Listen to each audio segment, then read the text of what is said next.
Welcome to the international webinar of Seshadripuram Evening Degree College on Anti-Caste, Politics and Environmental Justice, Chapter 4.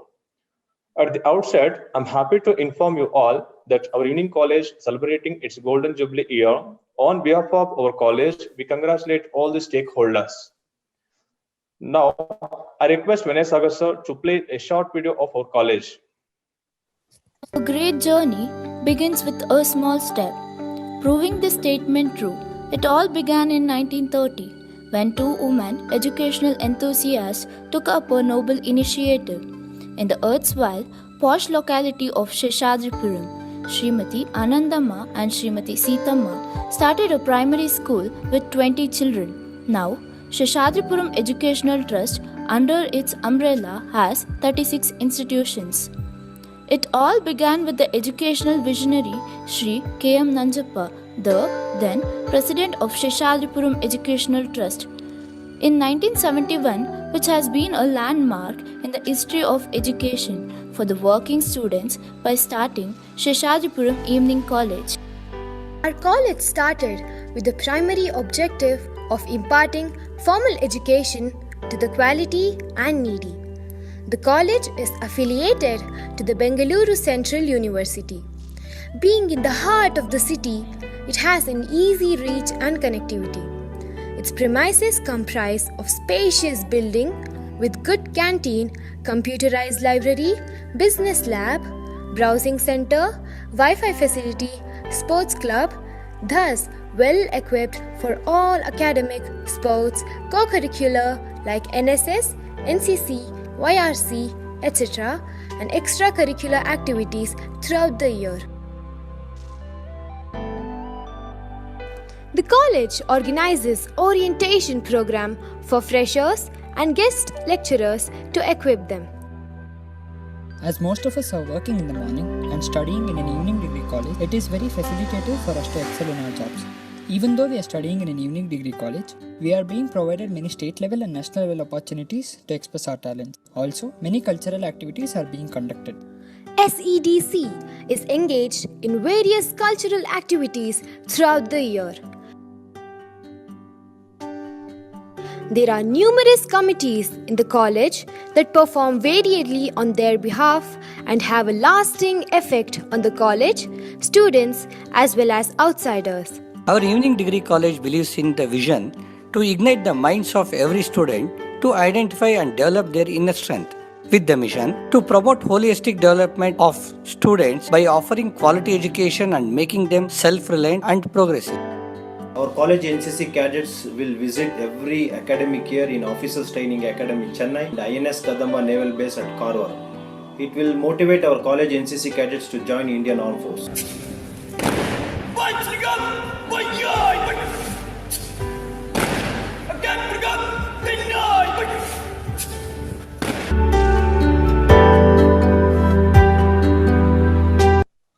I now request our beloved principal, Professor N.S. Satish sir, to welcome and introduce all the dignitaries to this international webinar.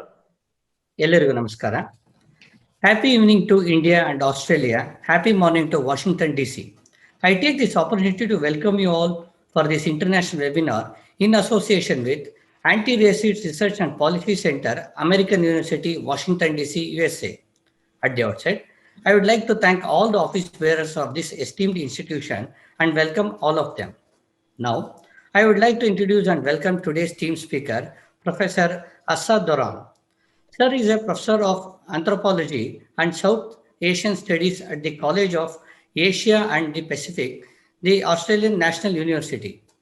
His main areas of interest includes urban anthropology, developmental studies, media and public health. Much of his anthropological fieldwork was carried in Varanasi, where he was focused on the ritual economy of the river and questions of identity, politics, and the environment. The study was published in the book Life on Ganga, Boatman, and the Ritual Economy of Banaras. Doron's subsequent work on the media focused on impact of the mobile phones on Indian society, published in co-authored book with Robin Jeffrey titled The Great Indian Phone Book. Most recently, Doron and Jeffrey co-authored the award-winning book Waste of the Nation, Garbage and Growth in India. Doron is currently working on questions of public health and antimicrobial resistance in India. Sir, on behalf of Shesharupan Education Trust, I wholeheartedly welcome you for this webinar. Further, I would like to introduce and welcome another theme speaker, Professor Ambika Aiyadurai. Madam is an anthropologist of wildlife conservation with special interest in human-animal relations and community-based conservation projects. Her ongoing and long-term research aims to understand how local and global forces pair human-animal relations. After spending a few years as a wildlife biologist, her interest in anthropology began while examining human dhole conflict in Arunachal Pradesh. Ambika has a PhD in anthropology from the National University of Singapore. She is trained in both natural and social sciences with master's degrees in wildlife sciences and Wildlife Institute of India and Anthropology, Environment and Development from University College London, UK, funded by Ford Foundation International Fellowship Program. Currently, she is Assistant Professor of Anthropology in Indian Institute of Technology, Gandhinagar, Gujarat. She was awarded the Social Science Research Council Trans Regional Research Junior Scholar Fellowship to, to examine community-based wildlife projects. She has worked with research institutions and conservation NGOs and has published on issues of wildlife conservation and human-animal relations. Madam, on behalf of Shesharupan Education Trust, I wholeheartedly welcome you. I'm happy to introduce and welcome one more guest who is presiding over the webinar, Dr. Malini Ranganathan, in her absentia. Dr. Malini Ranganathan serves as a interim faculty director of Anti-Racist Research and Policy Center and is an associate professor at American University. She is a critical urban geographer with a broad interest in environmental justice and global anti-racist and decolonial politics. He draws on history, ethnography, and critical mapping of the study struggles surrounding urban water and sanitation, land, housing, and floods and climate change in India and US. She is especially interested in relationship between histories of racialized segregation and property law and contemporary environmental inequities shaped by race, caste, gender, and class. Dr. Ranganathan investigates environmental racism in America and has studied a spoken on NRP on climate justice in Washington, D.C. I welcome her in her absentia. I welcome all the office bearers and trustees of Shesharupuram Education Trust and all the principals and of our sister institutions, other heads of the institution, conveners, volunteers, and all the participants who have registered across the globe. I welcome Mukul Sharma sir also for this international webinar. I welcome Darappa Kunnur, Program Coordinator, and Sunil Kumar Ji, Coordinator IQAC. And finally, I welcome our own teaching and administrative faculties to this international webinar. Thank you, one and all. On behalf of all, I welcome our beloved principal, sir, to this international webinar. Welcome you, sir. Thank you, sir.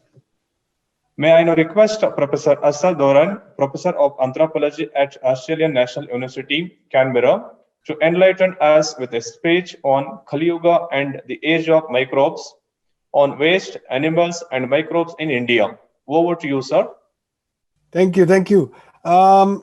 Just let me know if I can share, if you guys can see my screen when I share it. I'm going to. Well, thank you very much all for inviting me to talk to you today a little bit about my work, my previous, most recent work, and the current one that I'm working on. I want to thank Professor Mukul Sharma, Professor Kunur, and all the people who made these wonderful arrangements to work through and to help facilitate this webinar. So thank you very much. I'm also very much looking forward to hearing the talk by Professor Ambika. So what I'm going to try and do today is to kind of tell you a little bit about my own work in collaboration with several colleagues, Professor Robin Jeffrey, Professor Alex Broom, and to try and bring you into some of the thoughts that we've had about the recent issues that come up as a result of waste, which I will attend to now. So let me just, okay. So one of the questions that in my recent work I've asked with the Professor Robin Jeffries, how is India redefining its relationship to waste? And in this kind of work, we looked at various aspects of that. Actually, we began the work before Swachh Bharat was announced by PM Modi, and 2 years into it, he announced it as the flagship campaign of his government. And that was a very important thing to do. And I think the Modi government in that sense has really put front and center the question of cleaning India, attending to trying to address sanitation, sewage, and of course, waste in its various forms, solid, liquid, and gas. And we have tried to, in the book that we wrote, in the articles, we've tried to look at how India is redefining its relationship and what are the challenges. Some of the things that we identified, of course, was the question of resources and empowerment of local governments, and how can they actually handle waste in a proper and scientific manner. Another one was, how do you incentivize a very diverse entity like India, with its many languages, many regions, many states, and induce this kind of cooperation, and also encourage to incorporate local knowledge and practices that can inform policy in the long run.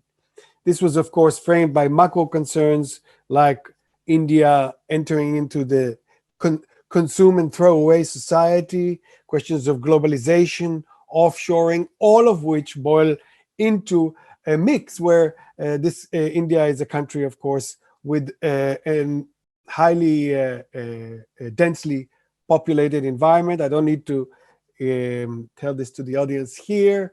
You can see some of the details.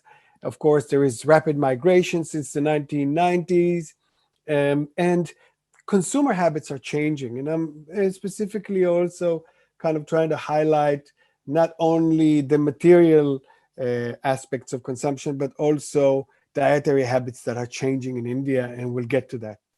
Alongside that, of course, I think Modi and his government have very much spearheaded the Swachh Bharat in terms of getting sanitation out to the people, installing toilets, hundreds of millions of toilets in households.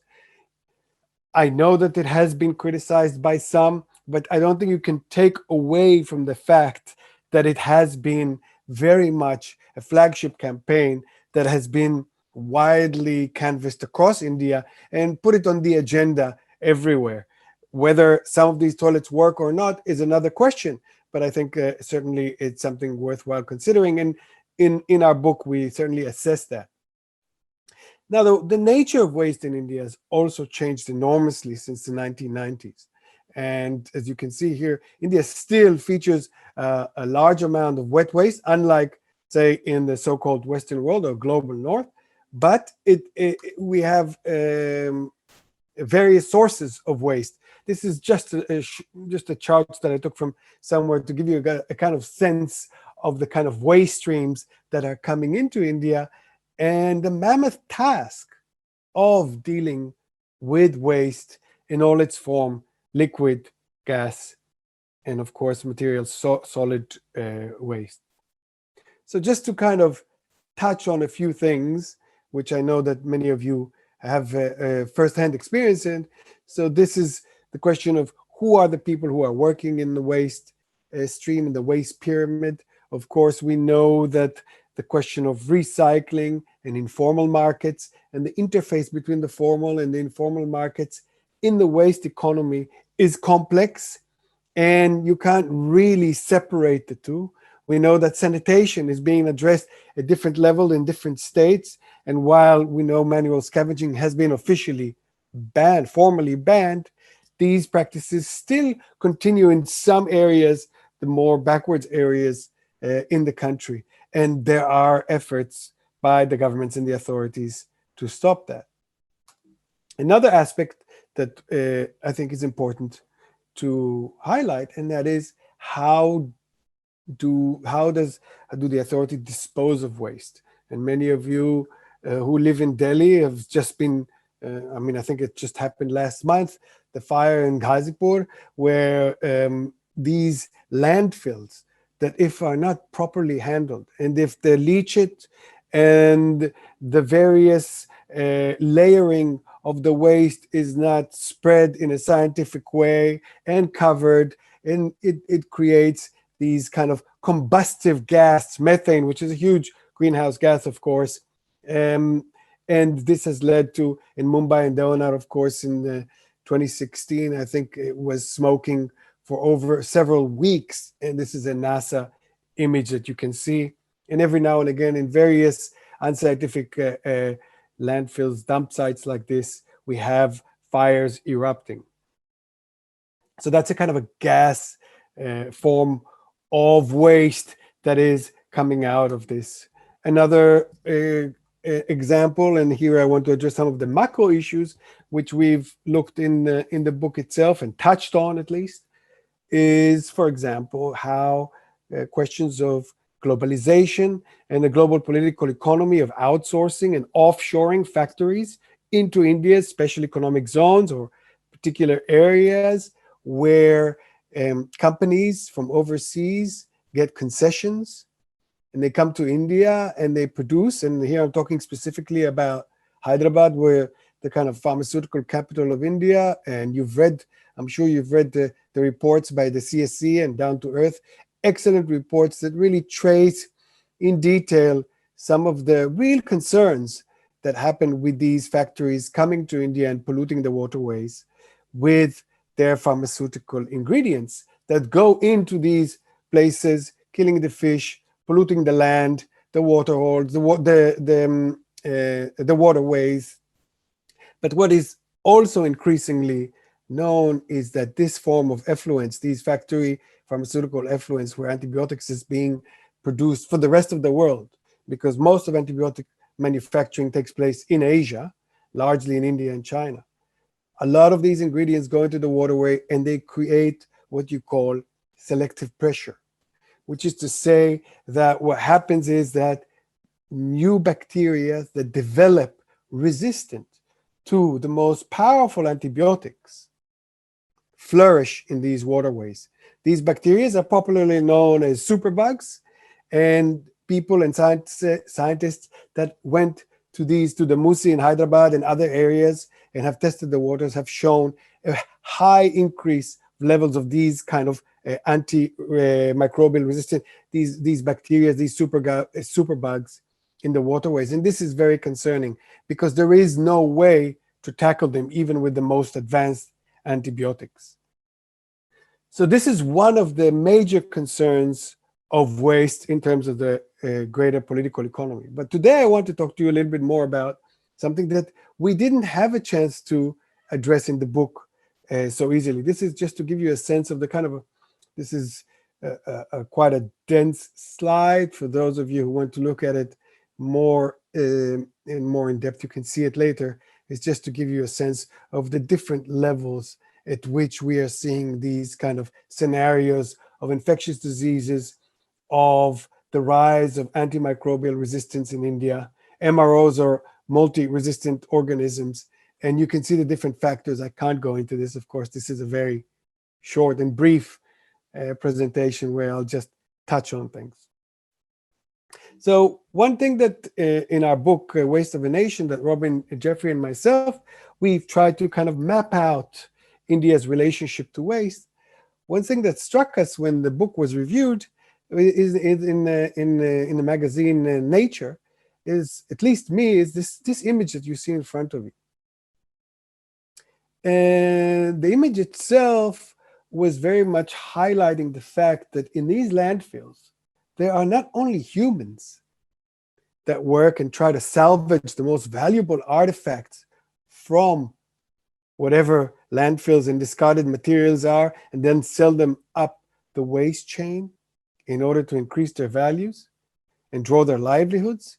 But there are other entities, non-human entities, animals and other entities that flourish within these areas where waste is disposed. Now, clearly our priority was to try and look at the human perspective, questions that relate to policy, public health, cultural concerns, and a whole slew of things. But one thing that we did not focus, and I think that is worthwhile thinking about, is what are the relationships between humans and non-humans within this ecology of waste. So this is, as I said, this is really beginning to think through these issues, but I'm going to give you a few examples to highlight this. So in some field work that we've done, and I've done in collaboration with Professor Brew, Professor Jeffrey, well, one of the things that we did, we spent quite a bit of time in India, and I accompanied a lot of waste pickers who work in these landfills, who collect waste, who recycle the waste, who channel it into different waste streams in order to extract value from whatever waste they can get. And one of the things that they told me a few times is this: look at what's going on. It's so polluted. This is the age, this is the Kali Yuga, right? This is the age of environmental degradation. Look at how much waste and pollution are in the waterways. Now, of course, Kali Yuga is a very loaded term. We know that it's very much attributed to a moral decay, to the social moral decay, and it's traced to the epics. But I'm not using it in that sense. I'm using it in the sense that people on the ground were talking about Kali Yuga and how they kind of framed the question of waste and the ecological issues related to waste. And I would add even the potential catastrophes and calamities if waste is not handled in the proper way. Then what might India face? What might the environment face? What kind of challenges do we see in this age of environmental degradation, right? Now, this issue is very much something that many of you and many people who have lived in India and have seen India have been aware of, how these kind of small dumps, waste, they congregate around different mohallas, whether it's in North India or in other areas in the South, how waste is in different places, and always you will see animals around it, whether it will be bovines or goats or rats or dogs. And this is a real, and of course monkeys, and this is a real public health concern. How are the authorities trying to deal with it? What happens to waste in India? One of the interesting stories that I remember hearing is that in India, at least where I worked in Banaras, they were talking about how a lot of times in the early, the first dough that's been prepared during the day is often given to the cow, and the final one to the dogs. So there are also some practices that involved the discarding of leftovers, especially food. And we see also that in India, a lot of these little dumps are places of congregation for these animals, and they often compete with humans who are trying to salvage the waste from these dumps. But also these animals, what's also interesting is that some of these animals, as and many of you know, some of them, at least in Banaras, all have owners, and their owners release them every morning, and they go around and they forage on these waste landscapes, but not necessarily. Some of these cows have their own trajectories, and in fact, I remember when I was living in Banaras, a friend of mine was telling me how the cow comes every day to their house. She knocks on the door, she pushes herself into the door, and the mother says, Nandini has come to visit us, and she brings the food, the leftovers, to give her. And there are some relationships which are forged between the animals and people, and the discard and the waste and the leftovers.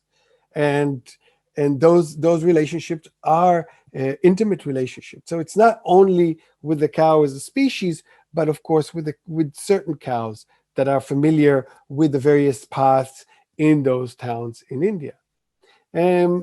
Unfortunately, India is seeing a lot of evictions of these animals, and for various reasons. I mean, we know, for example, that the cows, the sacred cows in India, is a very important symbol, but it also is a public health concern.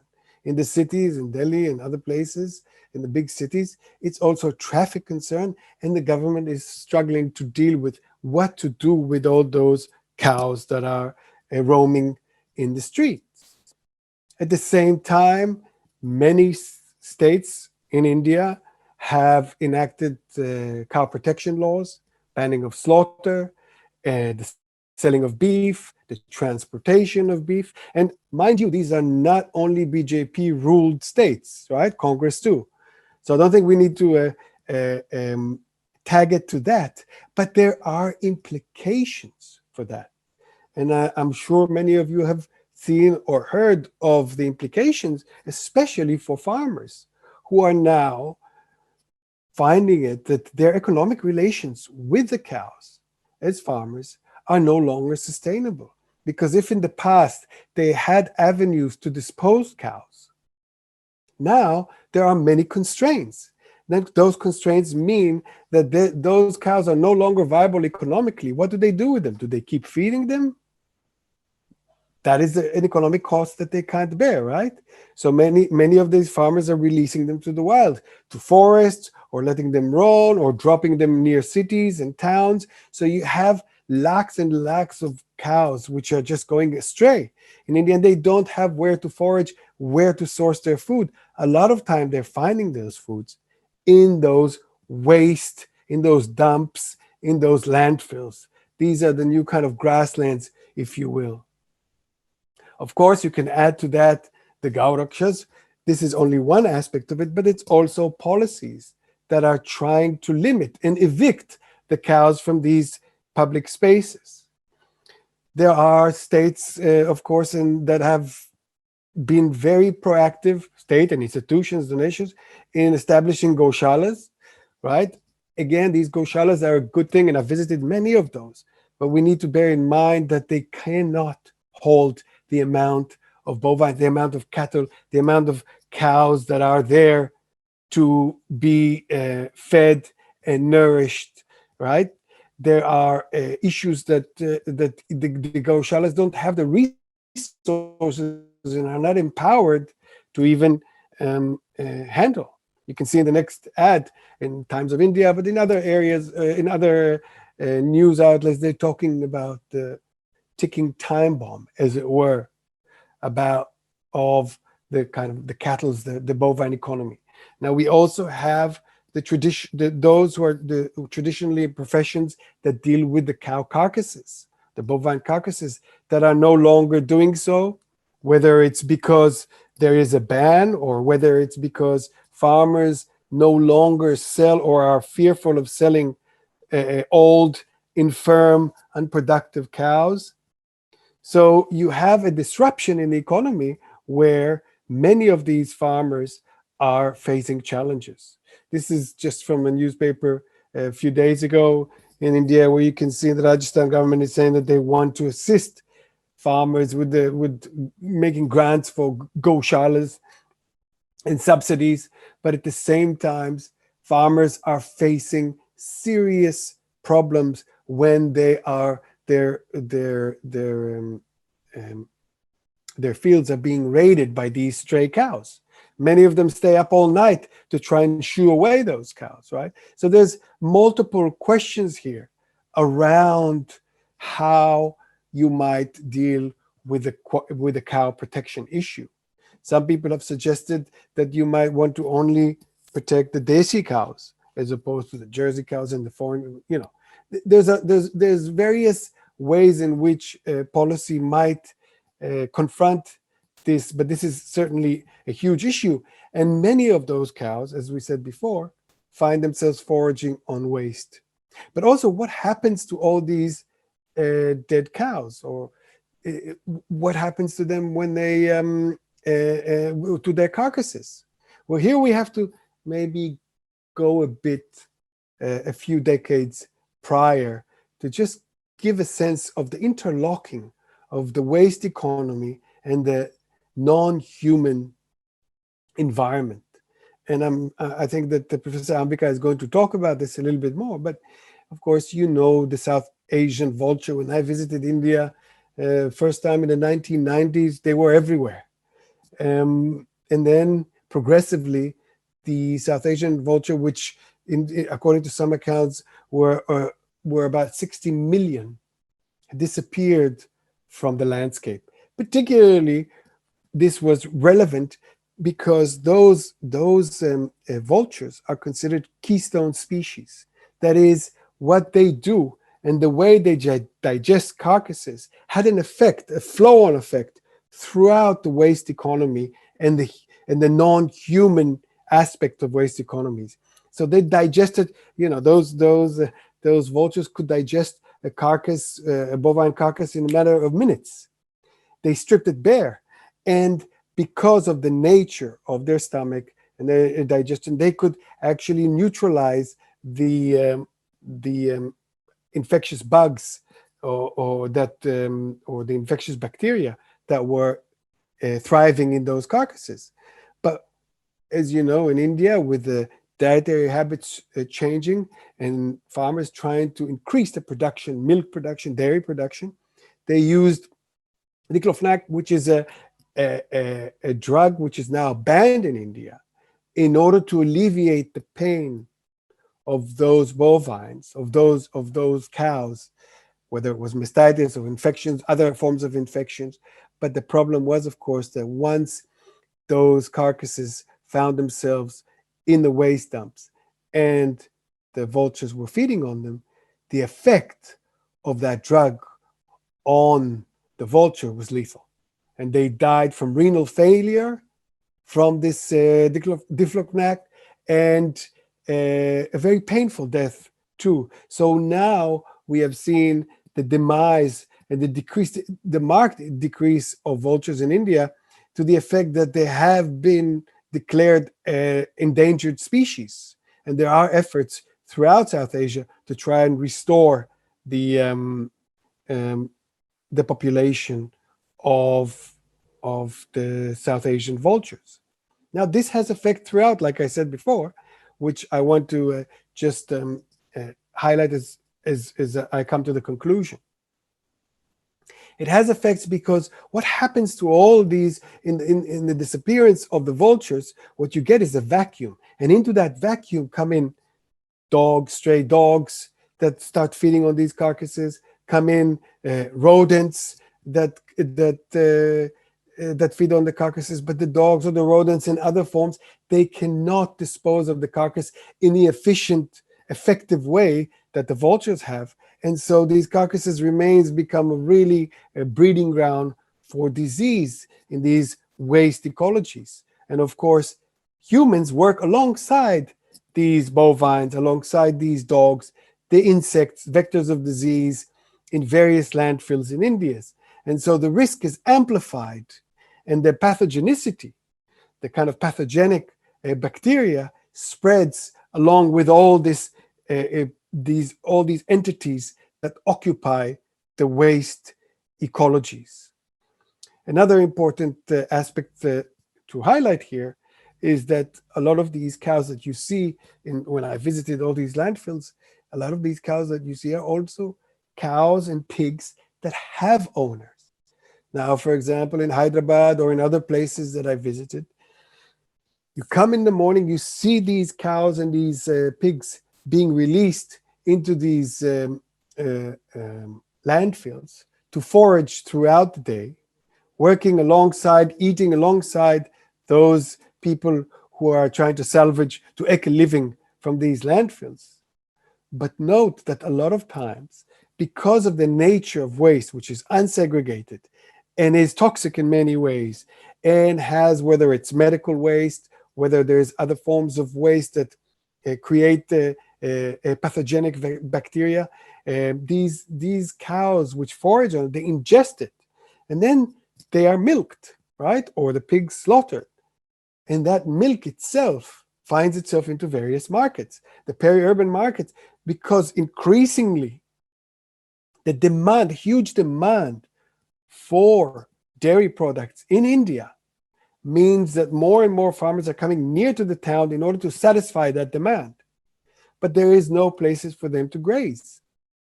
So a lot of them find those places in the waste ecology.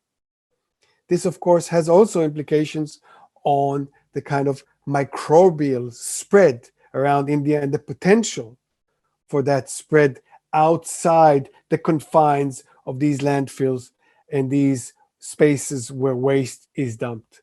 And I think this is something that needs to be investigated further.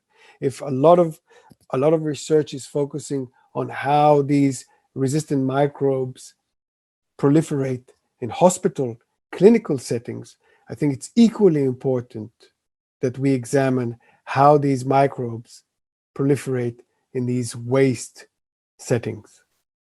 Thank you very much. Thank you very much, Professor Assa Doron, for the insightful, thought-provoking speech. Now I would request Professor Ambika Aiyadurai, Professor of Anthropology in IIT Gandhinagar, Gujarat, India, to address the webinar on restaurants and cafes for vultures, understanding human-animal perspectives through Dalit writing. Over to you, madam. Thank you so much, Dr. Nagesh. And first of all, let me thank Professor Doron for this both very, very serious and also sort of making my presentation a bit easier, because I'm going to specifically talk about human-animal relations, not from the urban perspective that is something I'm looking at, but I'm going to look at only the writings by Dalit scholars. But I would like to begin by thanking Sheshatripuram Evening Degree College, Professor Satish, and Professor Kunur for organizing this and inviting me, and congratulations for completing 50 years of the college. And I didn't know about this series when Mukul Sharma told me, and I've been attending all your talks. I think this is very, very important and wonderful to see the kind of scholars you're bringing here in this platform. So I'm very, very privileged, and I'm very honored to be part of this event. And also, I'm also very thankful that I'm sharing the panel with Professor Doron. So thank you, Mukul, for also to inviting me. When you asked me, I thought I would start writing about vulture cafes. When I started to write, I realized it's a huge paper. So I removed the vulture cafes aside, and I'm going to present part of it. But I would like, in the discussion session, I can talk a little bit about vulture cafes, because my plan was to go and visit these cafes where meat is being provided to vultures, because vultures are declining, as Professor Doron said. 95% of the vultures have declined.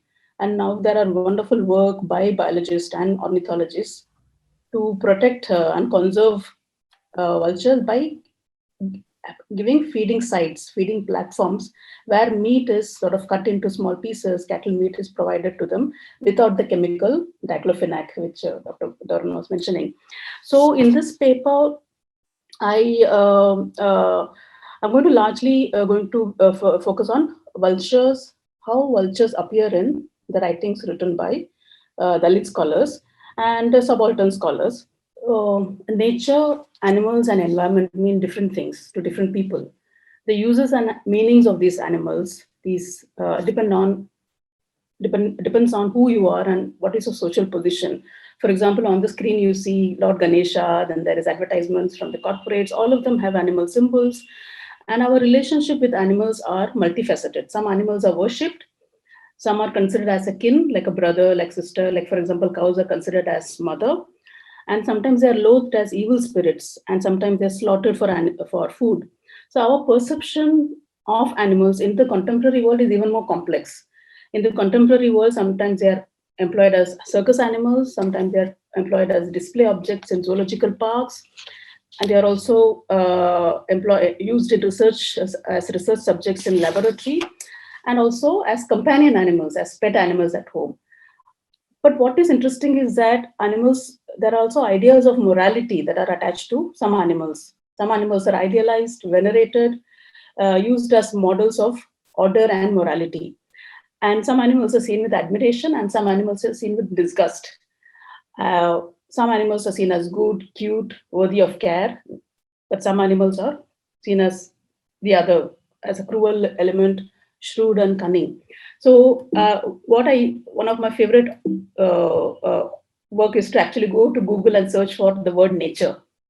This is what you find when you Google nature. This is what you find, which is very green, clean, heaven-like, beautiful, like painting. You feel like going there and sitting there and watching them writing poetry and inspiration.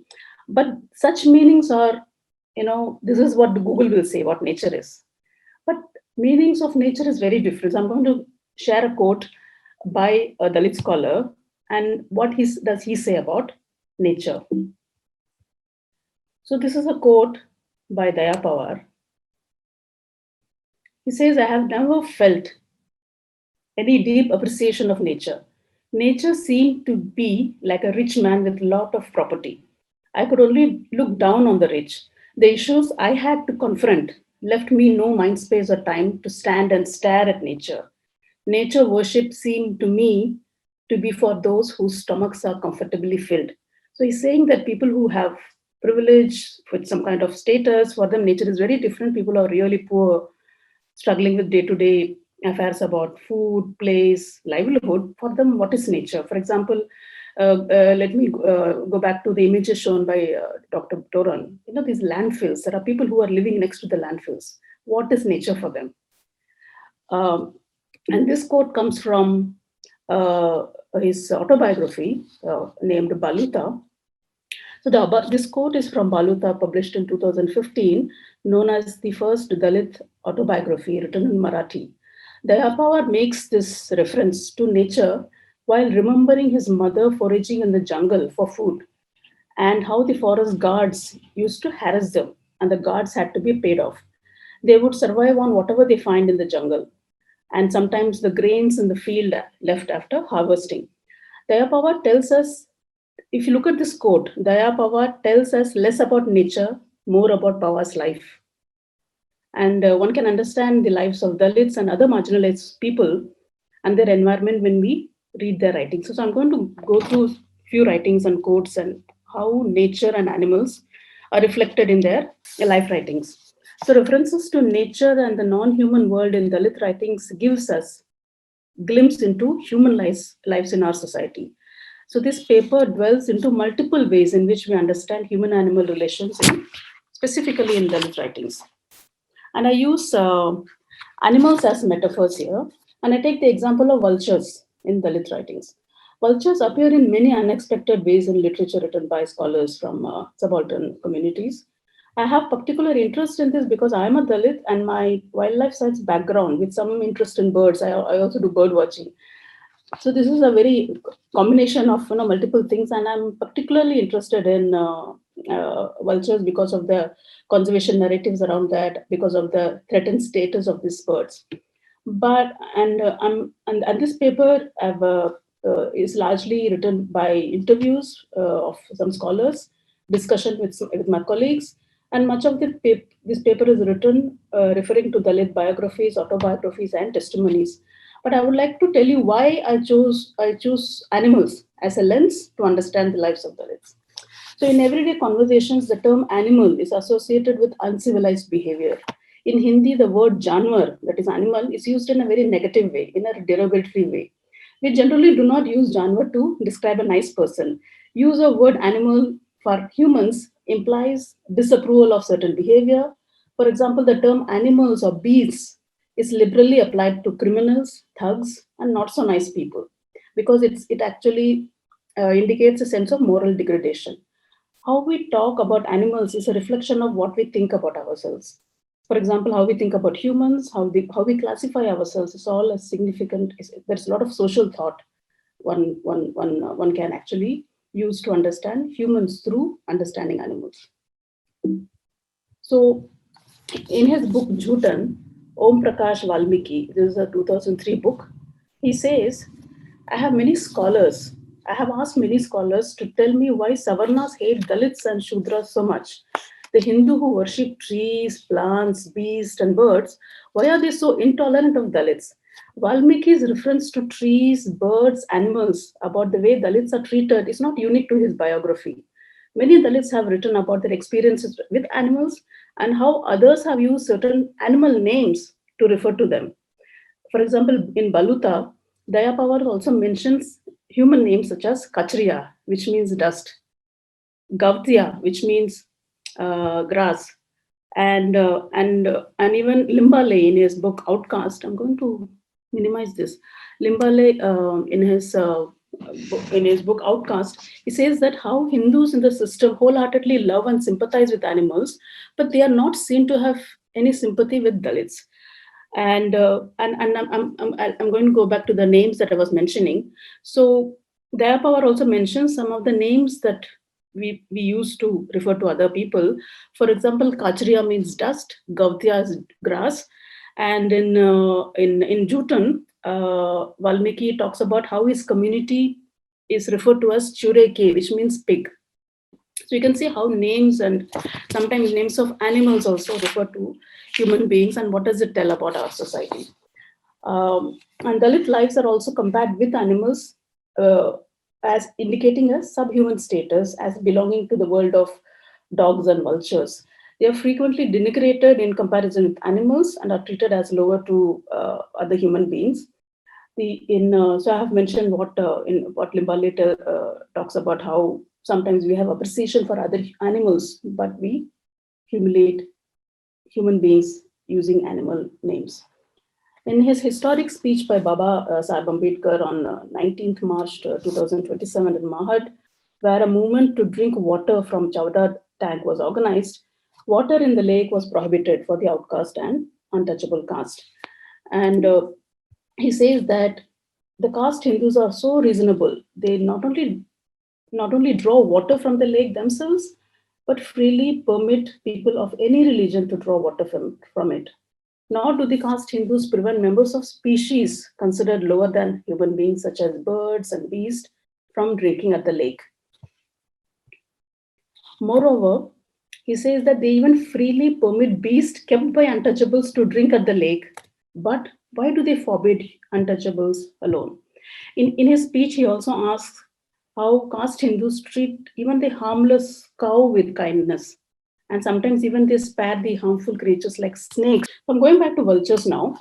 In the Hindu scriptures, vultures appears as, in this picture you can see Ravana who fought with Jatayu to protect Sita. And in the literature, vultures are referred to as regal vultures. I'm quoting Van Doron here, who has written a book on vultures. Regal vultures, and vultures are seen as faithful, noble, and courageous.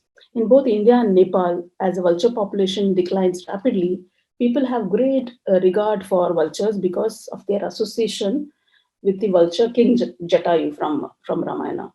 And among the Zoroastrians and Parsis, if you look at the picture on the black and white picture, among the Zoroastrians, vultures are part of their funerary rituals, where dead human bodies are neither cremated nor buried, but left open to elements, sun, water, birds, and animals. And usually vultures will consume the body and the body is decomposed. Perspectives on such human-vulture relations are familiar, but what we have hardly discussed is human-vulture relations from a marginal perspective, from the Dalit perspective. I'm going to take you and introduce you to another very small booklet called Vultures and Other Poems by Gautam Vegda. Gautam is a newly emerging poet and writer in Gujarat, and he shows us a different picture of human-vulture relations, and that are very different from the pictures that I've shown you earlier. Vegda is a poet, an artist, and an MPhil scholar in literature in Central University, Gujarat, and he's currently assistant professor in Gujarat Vidyapeeth. Gautam poems are provoking and unsettling. For him, these are not birds. They bring back certain painful memories from childhood about scavenging. And he says that vultures are important to me. I have seen them in my village. I have seen dead cattle thrown in my colony. I have seen people eating dead cattle. I have seen my family members eating dead cattle. I have seen vultures hovering around, trying to snatch pieces of meat. I had that image of vultures in my mind always. I've also come across many different narratives about vulture, he says, when he has spoken to older generation in his village, his father, his grandfather. They used to talk about vultures and how they encountered vultures as, he says, vultures as competitors. And he says that I have imagined the entire community as vultures. So this is from his interview I had with Gautam, and I was very struck by the word he uses, community. He discusses two communities, the vulture community and the Dalit community. And he talks about a competition for the same food resource between the two communities. And he says that both are doing the same thing. Both are doing the same work. Vultures are doing this by nature, but for Dalits, this is an imposition that they cannot escape. Both are scavengers. He draws a similarity between the two in terms of residence, where they reside outside in the periphery of the village, what they eat, mostly cattle, discarded dead cattle.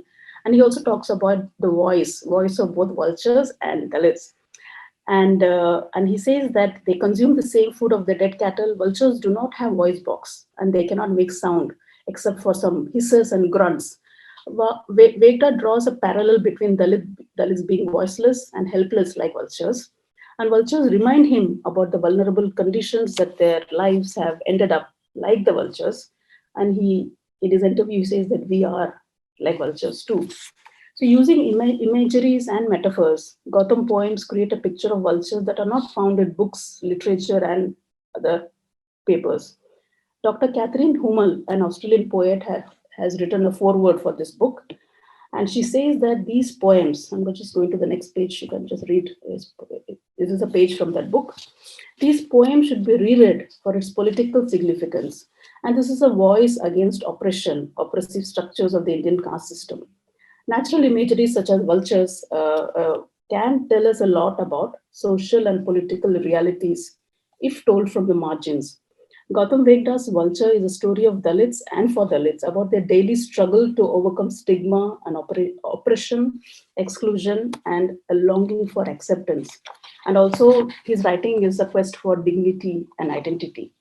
And he says something very, very fascinating. I'm going to, very, very striking. And so in general, if you read scientific literature and ecological literature, vultures are written as earth purifiers, or as their role as super scavengers, efficient consumers of carcasses. This is something which you'll come across in scientific literature, ecological literature, ornithological literature. And they are seen as having this very niche position in the ecosystem. And vultures are seen as specialized species, ability to digest the rotted meat, and also seen to be evolved successfully in the evolution of species. So, but Vegta says the result of evolution did not help Dalits. And he says we are forced to eat rotten meat, inedible food. Dalits' eating behavior resembles eating behavior of vultures. Instead of a better life, the caste system has forced us to become vultures.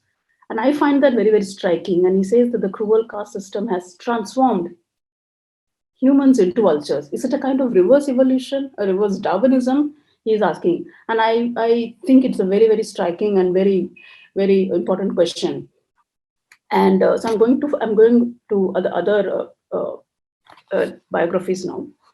So vultures and other animals appear in Dayapawar's autobiography, Baluta, where it's not about sharing the food with the vultures, but also what happens in that particular site where the dead cattle is thrown. There is chaos around the dead cattle and a matter of joy for Mahar kids. He talks about the Mahar kids, a Dalit group in Maharashtra. He says that there is a real fight for getting food, a matter of survival between vultures and Mahars. He writes about the excitement about Mahars, about the availability of some meat when cattle dies, but also shares the anxiety and uncertainty.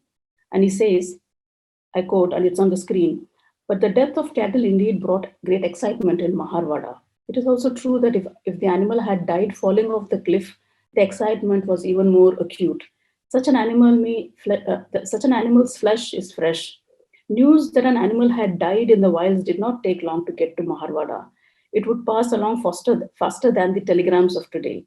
When the vultures and kite began to circle like aeroplanes, the Mahars would know how to locate the fallen animal.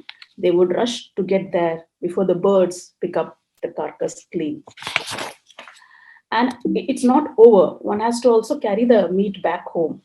And they have to fight with vultures, and dogs attack them in all the sides. So he talks about he talks about how they have to compete with the vultures for a piece of meat, and he says that they probably hated Mahars. After all, we are snatching food from their claws. Their cruel eyes, the sharp beaks, were they considering me as a possible snack? So this is Dayapawa writing in Baluta.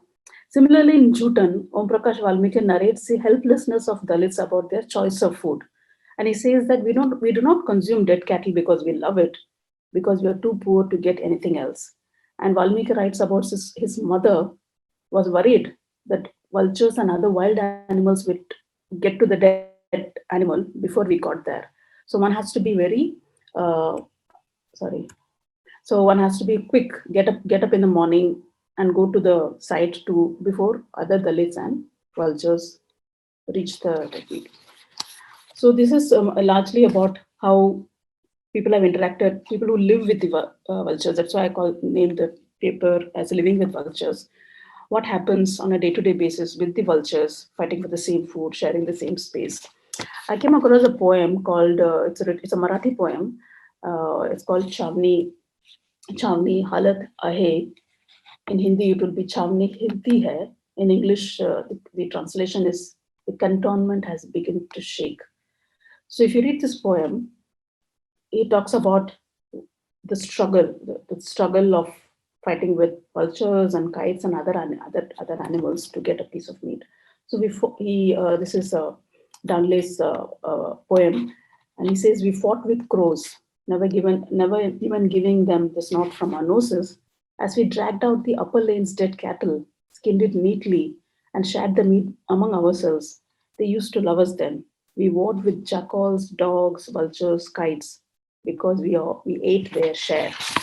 And this thing about fighting, sharing resources between humans and non-humans is written about, and how animals, domestic dogs, jackals, even wild cats, wild pigs, all are co-competitors in this, along with the Dalits. So the status of people in a fight for a dead animal discarded by the society is a constant reminder of Dalits' lives and their existence in the society.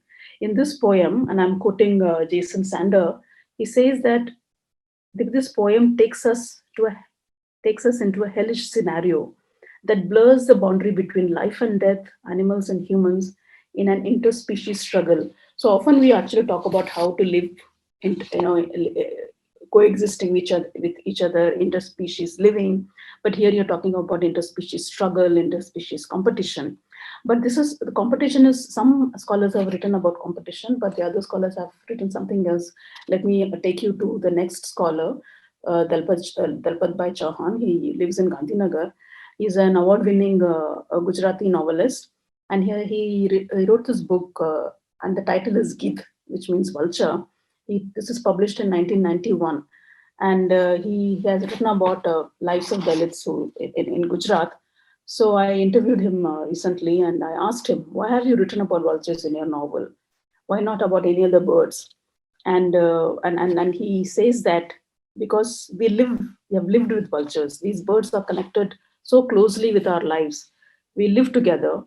Vultures sit on the trees and wait. Once we take the good pieces of meat, they descend from the trees. Both of us do the same work. We have been forced to become vultures. If we had good food, why will we consume rotten meat? We have been forced to do this. And he uses something very interesting. He says that they are also Safai Kamgar. They are also Safai Kamgar like us.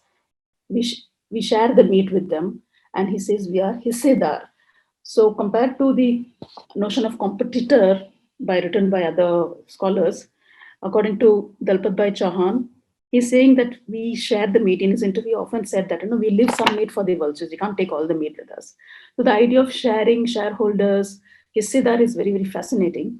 And this, I didn't read this book because this is in Gujarati, and I asked him, and there's no English translation available. And the Hindi translation is coming out. So yeah, but it will be good to translate such work and for us to read.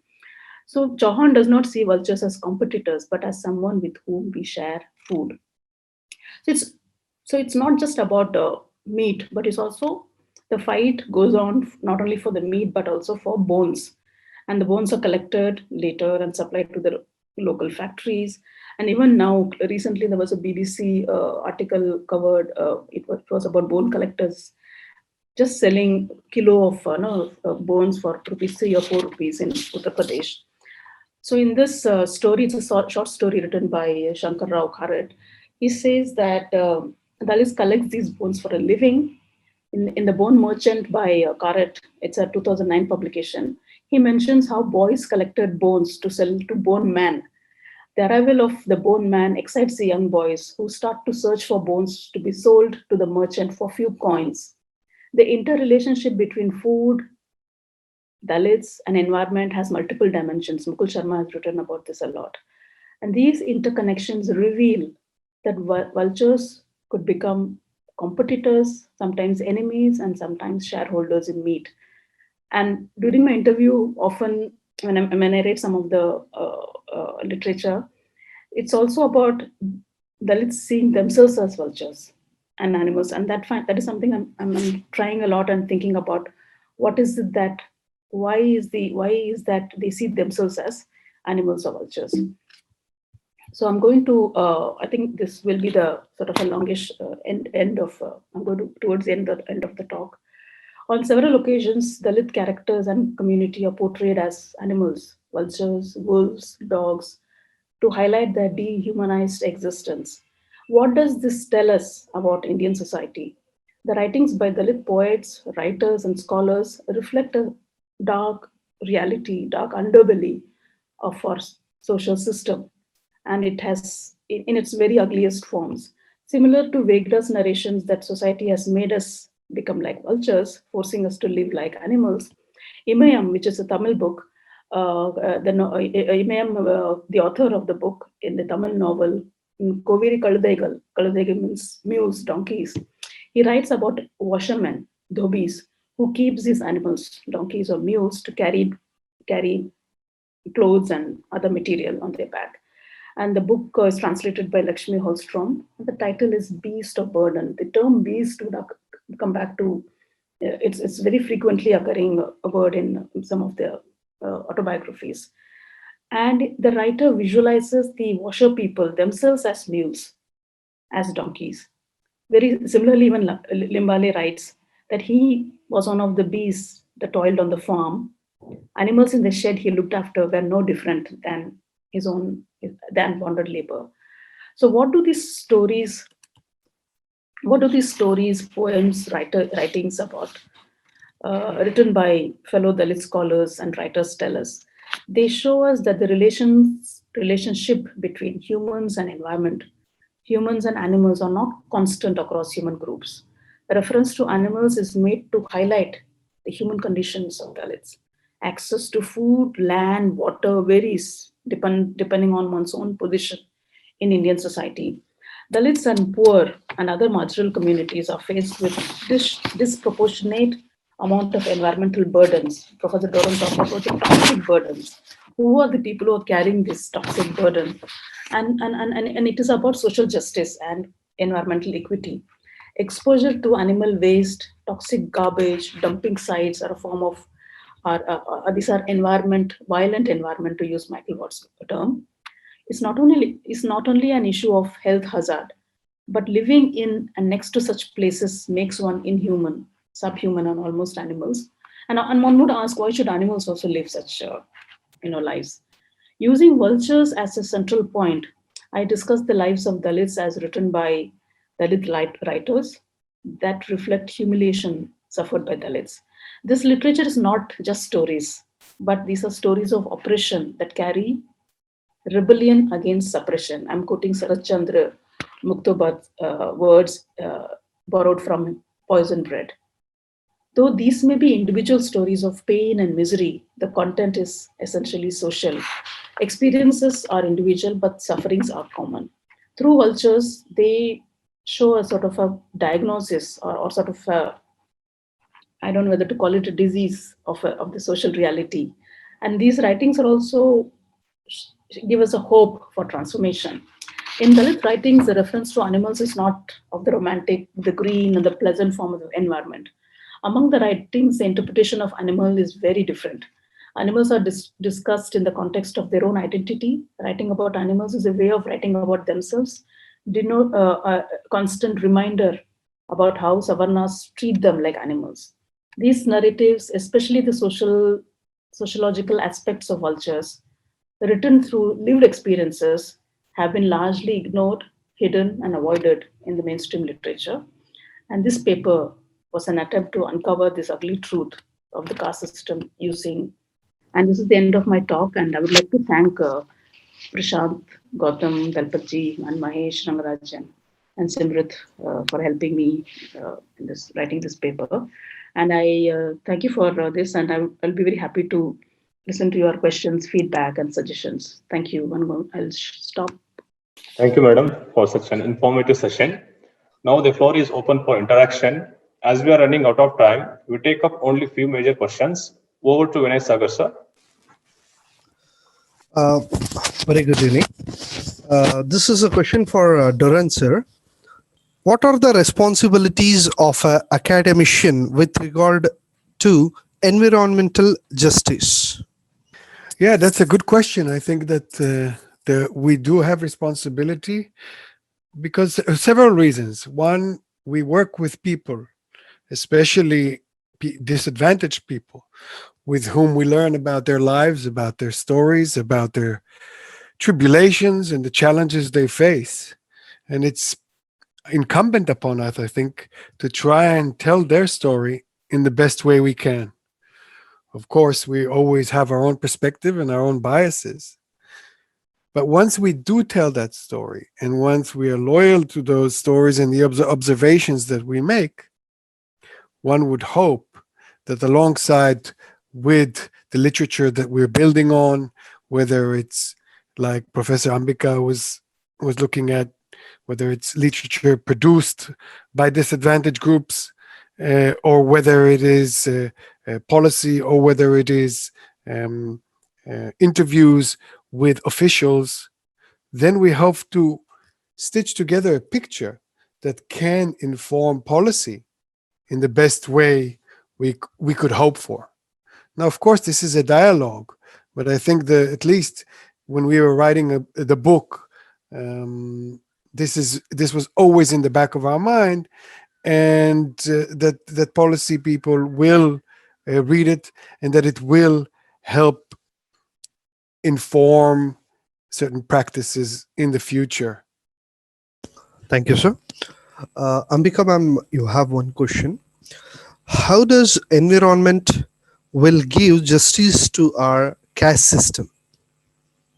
No, I think these are very important and serious questions, right? And we're all struggling to find answers to that. But I think it will start from realizing that giving basic human dignity to our fellow human beings is very important. I think it should start from that. I think often when I have discussion with my colleagues, we all talk about changing society. We all want to change the society, but I feel that let's start changing our minds first. It will start with self-reflection and realizing that what we are doing to the environment is not helping them, what we are doing to our fellow human beings, that is not. I think it's a larger, deeper question about.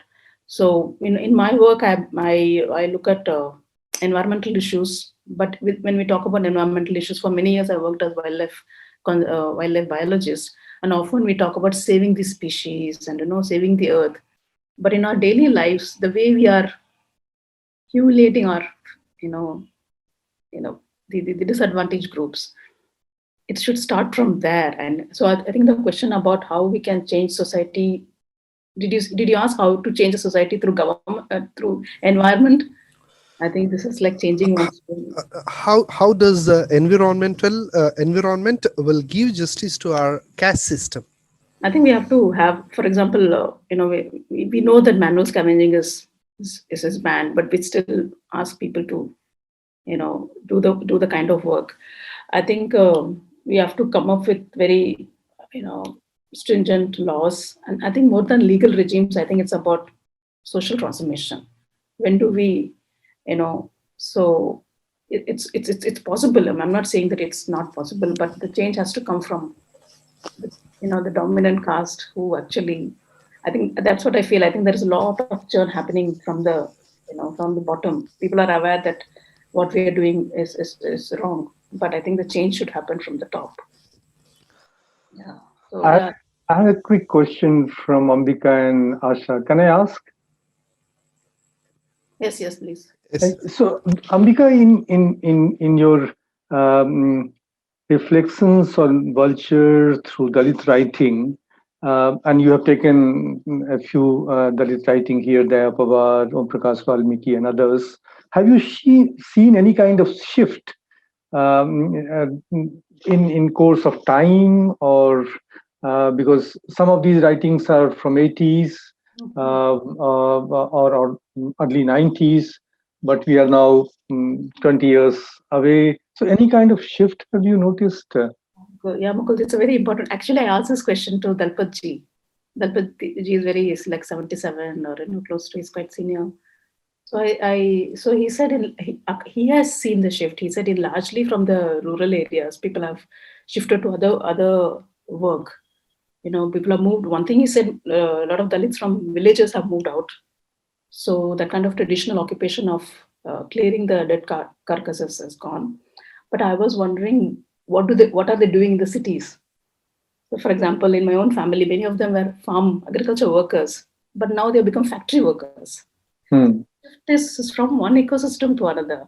And if you see, if you see the urban setting and the landfills, for example, when Professor Doron was still showing us the landfills in Ahmedabad, there is a Piranha landfill, huge, 83 hectares. And we go for field work there. I take my students there, and one of the things we find out, who are the communities who are living next to the landfills? Dalits, Muslims, migrants. And what is even more bizarre is that after the 2002 riots, Muslims were shifted as rehabilitation. Where did they shift? Next to the landfill. And the name of the landfill, the place where people are staying, it's called Citizen Nagar. One can ask, what kind of citizens are this? So I think that there is shift, in the sense people have, largely if you look at 20 years or so, but I'm not saying that this has completely stopped. I'm saying must have the location must have changed. And I interviewed one a person working in NGO, Surat Nature Club. They actually tried having these vulture feeding sites, and I was asking, who are the people who are supplying you with cattle? And he said there is a Chamar community. I don't know whether Chamar is a derogatory term now, but he says there is a person from the Chamar community. He would actually bring the cattle, and he was saying that he's taking pride in this work because he's scared that the Gaurakshak, sometimes when he's transporting the dead cattle, he's scared of the Gaurakshak. But he tells that I'm working for vulture conservation, so they let him go. So what I'm saying is maybe the ecosystem, the setting has changed, but what work they are doing in this livelihood scale, hierarchy is something to be explored. Okay. Even if they have given up disposing the cattle, what other work they are doing? Is it different work? Yeah, that is what I'm interested in. Okay. Yeah. Sir, you can ask, sir. Okay, Asi is a sir to us also, because his West of Nation and work on Banaras is something like a all-time book for us. Asi, actually, in this emergence of new West economy under the Modi regime, and of course you have tried to expand your work in a very significant way, human, non-human, but in the contemporary context, when there is so much of focus on waste and waste disposal, on sanitation by this new government, How do you see caste playing a role or not playing a role, whether it's getting strengthened or weakening? Have you had any that kind of angle there? Thank you, Mukulji. I think it's a good question. And I think in part, I think Professor Ambika has already responded to this. When you go into those landfills, into these dump sites, and you talk to people, in most cases, what you find is that those working in that so-called informal economy are people, whether they are landless laborers, migrants, whether they are poor Muslims, or in many cases, Valmikis, Dalits that come and work in these economies. So the overwhelming majority constitute part of this heterogeneous group of people who are disadvantaged and trying to make a living. I think that in the rural areas, we still see very much those vestiges. I mean, you guys know better than I do. I mean, there's a film called Fandre. It's a Marathi film, which looks at the economic relations, but also the cultural prejudice associated between the Dalits in the village and the pigs. The more recent, even in mainstream media, you people have probably seen Article 15. Again, it looks at that economy, the people who skin the animals, and the kind of resistance that they're trying to mount with regards to the persisting structures of oppression associated with caste. So I think these issues are still very much there. They are perhaps more pronounced in rural areas, but I think that when you go to the city, and especially to these waste ecologies or waste settings, you will find similar structures persist. Thank you so much, Doron sir, Ambika ma'am, and Mukul Sharma sir. This is all about the Q&A session. Over to Dr. Nagesh sir. Thank you. Thank you, sir. Thank you very much, respected Professor Assa, Doron, and Professor Ambika Ayad, for interacting with us. A small announcement before presidential remarks. We send the feedback from link now in the chat box as well as to your register mail, which will be active for next 48 hours. Kindly fill the same and send back for e-certificate. The e-certificate will be reach you from 7 to 10 days. Very shortly, we will meet in one more international webinar of our evening college, that is on 30th of this month. The topic is Islam, Gandhi's Nai Thalim and Self-Directed Education Program Schedule in association with Oxford Centre for Islamic Studies, UK. As Malini madam joined late due to technical issues from our end, madam, I apologize for that. I request Malini madam to chair the session and summarize Professor Ambika's session. Mukul sir will join you and summarize Professor Doron's session, madam. No, not at all. Thank you so much to the two speakers, Dr. Doron and Dr. Aiyadurai. What I found so powerful about these talks is that both disrupt the figure of the human and the figure of nature, right? Especially as conventionally conceived of by dominant groups. And I think this is a really core commitment in political ecology, environmental justice studies, but also increasingly in a variety of fields, including anthropology, Black studies, post-human geographies, more than human ecology. So it's really cutting edge and really at the center of so many questions that are going on in critical social science scholarship. I found the talk by Dr. Aiyadurai extraordinarily fascinating in the way that she reads various poets and writers on animality and thus disrupts, again, as I was saying, the subject of the human. What is the human and how has it been conceived of? And we know that the caste system in its dehumanization of Dalits basically has this very particular and highly elitist and hierarchical conception of the human. Ironically, in excavating the ways in which Dalit writers and poets diagnose Dalit dehumanization, right, to disrupting this figure of the human, they do it through basically animalization, right? So animalization actually disrupts the figure of the human. And I think this is a very interesting sort of paradoxical theoretical move that Dr. Aiyadurai is making in her work. And by doing so, we are given a window into social conditions, into inequality, and into enduring oppression, perhaps even more insightfully than if we were to look at the human or social issues alone. So in fact, turning our gaze to animalization and the ways in which Dalits are rendered proximal to vultures, crows, right, carcasses, we're actually given a deeper and more searing look at the human condition. So I want to just bring your work into conversation with Black studies, especially animality studies. So this is, as I mentioned at the outset, this is a really, I would say, an emergent and very cutting edge area of Black radical thought. And I want to mention two books. One is Becoming Human, Matter and Meaning in an Anti-Black World by Zakiya Iman Jackson. And the second is Afro Dog, Blackness and the Animal Question by Benedict Boisseron. And both books, again, I think do this analytical move of looking at the ways in which Black people are animalized as a way to then excavate their human condition and the long history of slavery, oppression, segregation, and disenfranchisement. So I think your work would really beautifully be brought into conversation with some of these literatures outside of the South Asian context. So I have two questions for you just to wrap up.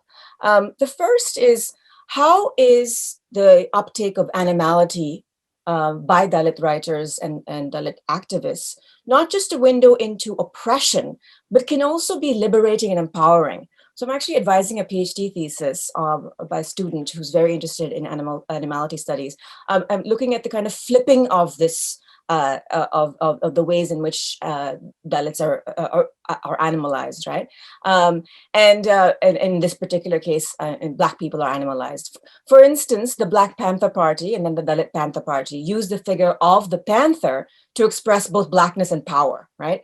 And so are there ways in which these forms of animalization actually produce particular moments of empowerment or ways of subverting the typical hierarchies of animal and human?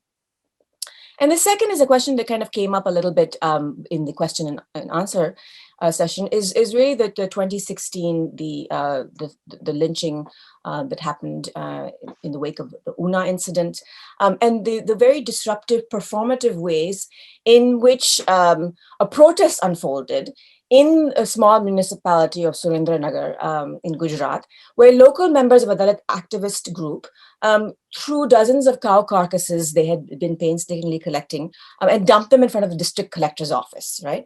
And that visualness of, of now you deal with the cow carcasses, right? To make visible the invisible burdens and labors that Dalits do in dealing with animal carcasses. How is that also a kind of a form of political expression in which animal symbolism is used? Thank you. Yeah, thank you so much, Malini. Good to see you. Yeah. Actually, so what I'm presented is a part of a larger project that I'm working on. And so one of the chapters is being contributed by Shri J.V. Pawar, the founder of Dalit Panthers. And I'm particularly interested in this logo, this black panther. Panther is common leopard, which has spots. But here, the choosing of animal, which is not tiger or a lion, not this higher in the animal hierarchy, but an animal which is leopard, And so I was, we had me and my colleague Prashant Dingole, who's working in this project, we interviewed him. In fact, we wanted to go to Bombay, but so we had an online chat with him, and he kindly agreed to write about why he. So my question is that why Black Panther, and why just borrowing the logo from Dalit Panthers? Didn't you think about any other animal? And he said that it's so powerful at that point of time. This was the Black Panther movement was really at the peak, and we didn't have discussion about any other animal to use or not. We thought we'll just borrow that. So he actually spoke about the power that the animal is representing And he said many of the animals, we want to also bring an animal which is black and also fierce. And because he actually said in general, we talk about, when we think about, write about birds, we write about this beautiful peacock, the koel and the tota. But if you want to bring in something very powerful, mammal, carnivore, and then also this, so he did mention about that, and we had a very short discussion. And I initially we thought I would interview him and then write a chapter, but then he agreed to write a chapter. So I think that will something I'm also interested to explore more about, why certain animal symbols, what is the meaning of these symbols. And I think for the Dalit Panthers, they didn't have discussion about, to replace the Black Panther with any other animal. So that was very interesting. But we also talk about how the other carnivores that appear in political, like for example, Shiv Sena, the tigers, or the LTT, the Tamil tigers. So tigers, suppose these are these top icons, but panthers are very, very interesting, and I look forward to Pawarji's contribution. And I think the larger project I'm looking at is animal metaphors and use of animal logos in Dalit literature, cinema, and art.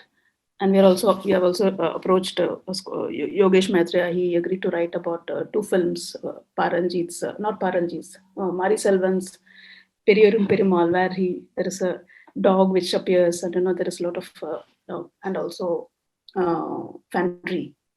So I think in Dalit cinema, or the cinema which is directed by members of Dalit community, how is there a reference to and art. And so Gautam Vegda is also contributing, because Gautam Vegda is also an artist.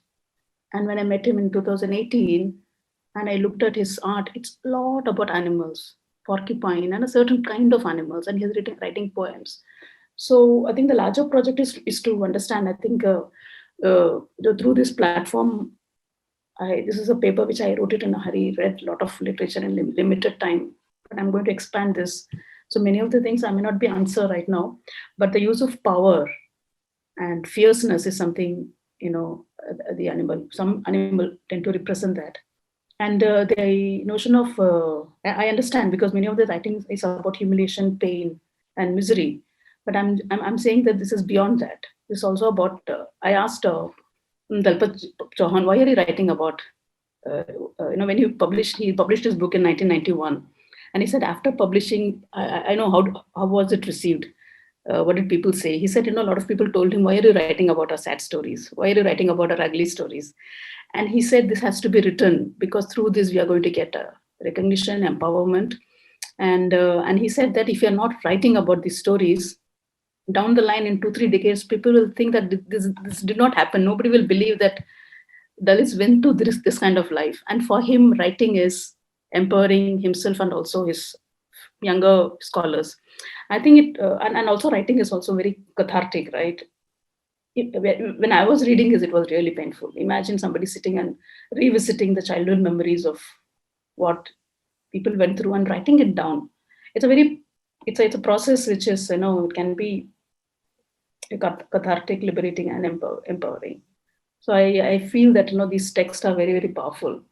And, at some point of time, they should be read in the schools and colleges. I feel it should be in the syllabus. People should read what is there. So let's see. Thanks for those questions, Malini, and thanks for suggesting. So I know about the book Afro Dogs. It was suggested to me recently. I'm reading it.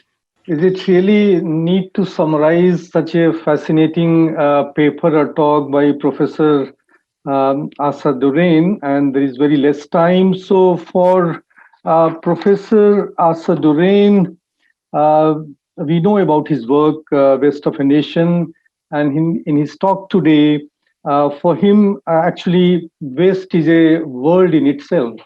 There is a production, consumption, disposal, what happens to West, who does what and why. So there are many complex questions, relationship.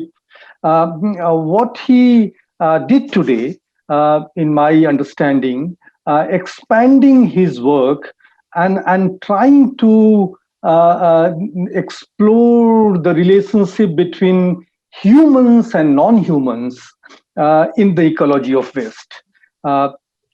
This whole waste economy and non-human environment. That is, and the non-human aspect of the waste economy in the contemporary time, coming from the past. So that is a very fascinating thing, and how this human and non-human aspect of waste economy is posing new challenges for health, for in terms of resistance to microbes, for public policy, for waste disposal. So that was a very fascinating. And then, of course, he in this human, non-human, he focused to a great extent in the limited time frame on the cow, a very debatable, highly emotive issue even in the contemporary time, and also some of the metaphors of Kali-Yuga. One wanted to actually listen more from Assa Doron about the caste aspect and how do we relate some of these aspects from the ecological justice and the movements and the initiative that are there in the frame of ecological justice, environmental justice. But this ecology of waste in terms of humans and non-humans, that is a very fascinating, much to be explored, much to be further knowing and hearing from people like Professor Assa Doron. Thank you, Asha. Once again, thank you one and all. Now we are going to conclude the webinar. Thank you all.